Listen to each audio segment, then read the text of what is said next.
Good morning students, welcome to online study. पिछले class में हमने महादेवी वर्मा की लिखी हुई कहानी नीलू पढ़ा। आइए आज हम लोग पढ़ते हैं जयशंकर प्रसाद की लिखी हुई कहानी पुरस्कार। इसमें देखते हैं उसका इस कहानी के में दर्शाया गया है कि मधुलिका ने देश प्रेम को प्रमुखता देते हुए अपने प्रेम को मिटा दिया, अपने लिए राजा से प्राणदंड मांगा और अपनी करनी पर प्रायश्चित भी कर लिया। कहानी के द्वारा बच्चों को देश के लिए सर्वस्व त्याग और बलिदान की प्रेरणा दी गई है। बरसात का मौसम था। आकाश में काले काले मेघ छाए हुए थे। बिजली की गड़गड़ाहट के साथ ही जोर से हवा चलने लगी और बूंदें बरसने लगी। कौशल देश में कृषि उत्सव मनाया जा रहा था। ऐसे समय में ही कौशल महाराज की सवारी निकली। इस दिन महाराज किसान बनकर जमीन के चुने हुए टुकड़े पर हल चलाते और बीज बोते थे। जिस जमीन पर राजा के द्वारा हल चलाया जाता और बीज बोया जाता था, उस जमीन के मालिक को 4 गुना रकम दे दी जाती और खेत राजा के हो जाते थे। इस बार मधुलिका की जमीन चुनी गई थी, इसलिए कौशल के सभी निवासी उसकी जमीन पर जमा हो रहे थे।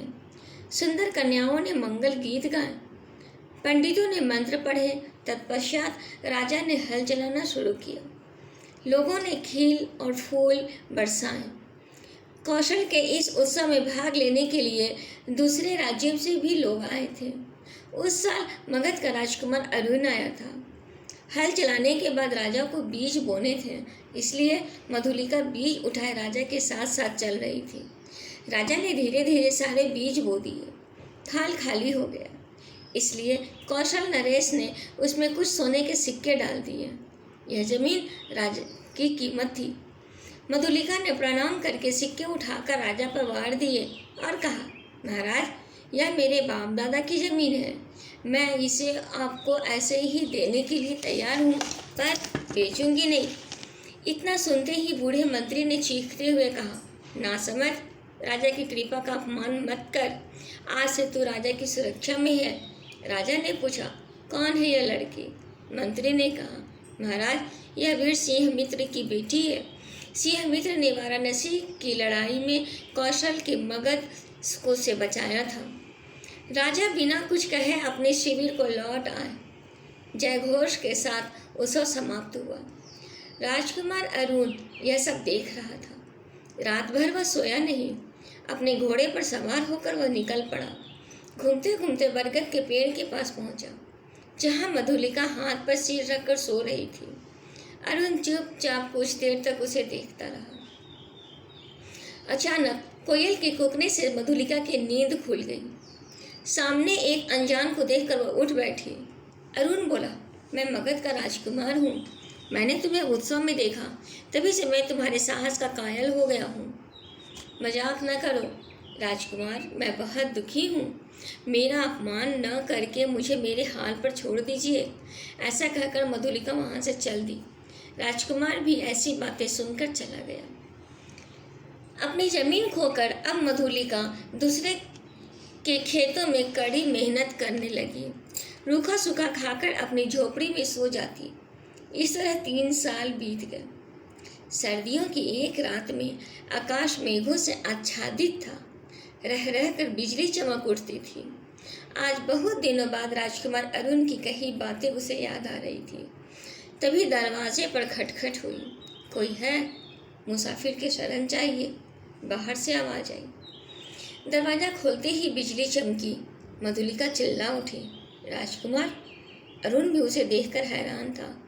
कुछ रुककर बोला, मैं बागी हो गया हूँ। मुझे मगध से निकाल दिया गया है। मैं कौशल में रहने आया हूँ।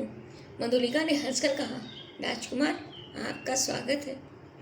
बारिश के बंद होते ही दोनों बरगद के पेड़ के नीचे जा बैठे। अरुण संभल कर बोला, मैं नया राज्य स्थापित करूँगा, तुम्हें राजरानी बनाऊंगा। नए राज्य की स्थापना करने में तुम्हें मेरी मदद करनी होगी। जो कहोगी वही करूँगी, मधुलिका ने कहा। तब अरुण ने उसे अपनी योजना बताई। मधुलिका राजा से मिलने राजमहल में गई। महाराज से प्रणाम करके बोली, 3 बरस हुए देव, मेरी ज़मीन खेती के लिए ली गई थी।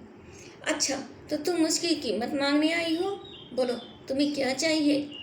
मुझे किले के दक्षिणी नाले के पास अपने खेत के बराबर ज़मीन चाहिए। राजा मान गए। किले के दक्षिणी नाले के पास की ज़मीन सैनिक महत्व रखती थी। वहाँ से सैनिक किले का पहरा देते थे। ज़मीन मधुलिका को मिलते ही सैनिक वहाँ से हटा लिए गए।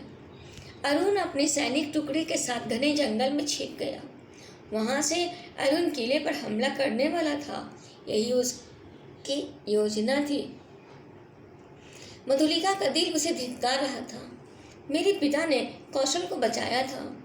उनकी बेटी होकर मैं दुश्मन की मदद कर रही हूँ? नहीं, कभी नहीं। ऐसा सोचकर वह इधर उधर भागने लगी। सामने से कौशल देश के सेनापति अपनी टुकड़ी के साथ आते हुए दिखाई दिए।